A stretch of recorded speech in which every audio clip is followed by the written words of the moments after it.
My name is Ben Stan, and welcome to the Ben Standard.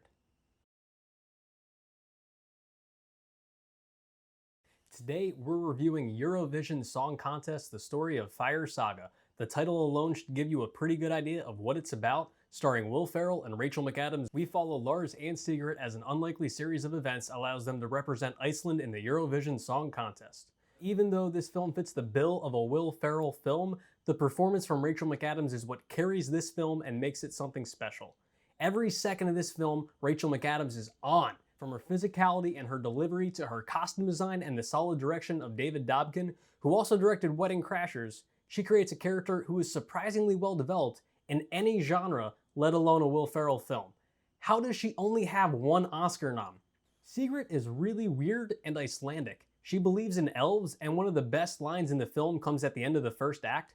Fire Saga's performance in the qualifying round was a disaster, and Lars is ready to give up on his dream. He's sitting on a dock staring at the boat party he was too embarrassed to attend, and Sigrid comes to comfort him. He realizes she loves him and they are about to kiss. But before I get into what happens next, let's talk about this kiss, because it's very revealing about each actor's approach to their role. Rachel McAdams does this subtle move with her eyes as she leans in. To me, it's that last little hiccup of anxiety after a years-long courtship. This is a moment she thought might never come, but she leans in to take the chance. Meanwhile, Will Ferrell is flapping his lips and hamming it up instead of going for something real. And then, plot happens. Of course, according to the rules, that means Fire Saga is going to the next round because all of the other competition is dead. And Rachel McAdams drops this classic line, "They're all out of the contest!" The elves went too far! Despite the body count, this scene is pretty funny. They're both celebrating the victory, but they are sad. At least they try to be. But they are going to Eurovision, which is their dream. This is also followed by a really great visual gag, which was in the trailers. But we have no choice.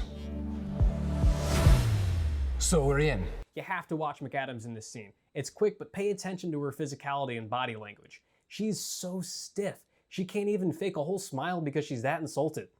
It takes a lot to insult Sigrid, and the intentionality of her facial expression, the tension in her shoulders and her upper body, the terror and excitement of performing in front of all of Europe as she hugs Lars, it's all there in her performance. In the second act, when she's at the contest in Edinburgh, her character takes on the extra dimension of being a fish out of water, and her performance takes on even more layers. Her interactions with Alexander Lemtov are critical to the plot, but also really funny, like the scene where she wakes up after a drunk night and discovers that he has braided her hair. Good morning.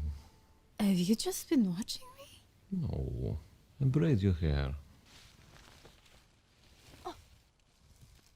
Wow, that's quite good actually. At first it's weird, but when she realizes he did a good job, suddenly all the weirdness is diffused. She is a generous, kind-hearted person. She seems susceptible and naive, but that will turn out not to be true. Sigrid knows what she wants and she knows who she is, and even though she's spacey, nervous, and an anxious people pleaser, she doesn't bend when it's important. All the groundwork she lays pays off when Lars wants to go home before even getting the results after another disastrous performance now on the largest stage. He leaves, but her choice to stay and hold her head high, that makes the moment where she gets to the next round all the more satisfying. And we know that she has to go to the next round because it's a movie and it has to happen, but she's been so honest with her performance that we are rooting for her, and it really hits the viewer as she accumulates votes, how much she sacrificed and worked to be there.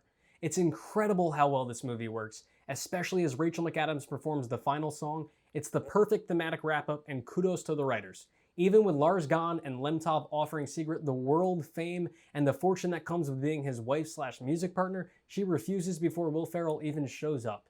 It's kind of a trope in these comedy film romances, like with Old School, Wedding Singer, The Office, and especially Wedding Crashers, where in order to help the audience invest in the main romantic interest, the other guy/competition is written as an over-the-top asshole. I always felt like those films cheat the characters. It gives the male character a free pass from character growth because he's already better than the guy she's with. So it's up to the woman to realize that that guy is an asshole and choose the right guy, and that's really not a recipe for love. Anyway, Eurovision doesn't do that. Lemtov is a likable character with a tragic flaw. No, of course not. I'm Russian. I believe he loves Sigrid, and there's a lot of women and men like Lars, honestly, who would take what Lemtov offers without a second thought, but not Sigrid. So when Lars shows up and encourages her to sing the song she wants, even though they'll be eliminated, it shows his character growth about no longer being obsessed with the contest, and the song reveals to the viewer what Sigrid has wanted all along. She wants to be in her hometown with her hometown love.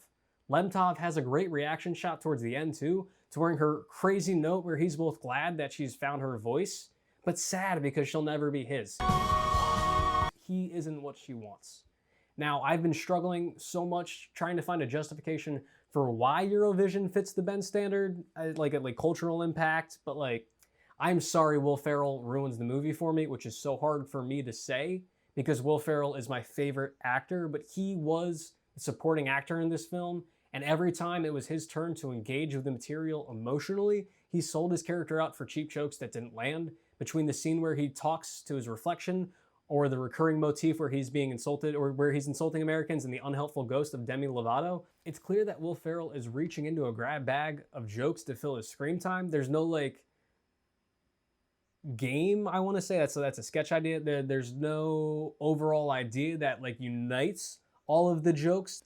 This movie had so much going for it. It had a real honest emotional core, solid writing, the songs are really good. I went to a wedding and they played Ya Ya Ding Dong at the wedding and it was amazing. We need to make Ya Ya Ding Dong a wedding song. The next time I go to a wedding, I'm bringing that song on a flash drive just in case the DJ doesn't have Spotify. It was the best part of that wedding. A lot of the side characters are phenomenal too. The only thing that doesn't work is Will Ferrell turning a film that works on its own into a Will Ferrell movie. And I don't blame Will Ferrell. He was hired to Will Ferrell. You can't know Rachel McAdams' performance will be as good as it is. It was up to someone in post or on the producing team to speak up and shift gears so the movie could evolve from being a solid Will Ferrell film to a really excellent character-driven comedy/masterpiece. Because of this, Eurovision is a film that I love and will watch many times because I am a Will Ferrell fanboy, and Wedding Crashers was my favorite film when I was 15, but the Ben standard is a very high standard. And even though there is a Ben standard worthy film here, the final product comes up a little bit short. To wrap up, this is a message to the Academy of Motion Pictures Arts and Sciences. That's right, you know where I'm going. If this were any other year, whatever. Eurovision is a Will Ferrell film and no one does a Will Ferrell film for the Oscars. But this is 2020. This year doesn't count. So I urge and implore Academy voters to do the right thing and nominate Eurovision Song Contest The Story of Fire Saga for 2, that's right, 2 Academy Awards. Best Actress, Rachel McAdams, and Best Song, Ya Ya Ding Dong. Look, I know it's a stretch, but be honest. Turn on Ya Ya Ding Dong, and if it makes you smile just a little, and then you imagine a giant, classy Academy performance for a dirty Dutch folk song, and that makes you smile even bigger, then you need to vote for this. Don't do me dirty by voting for Husavik. Vote for both of them if you have to, but it's Ya Ya Ding Dong or bust. We only want to hear Ya Ya Ding Dong. Ya Ya Ding Dong!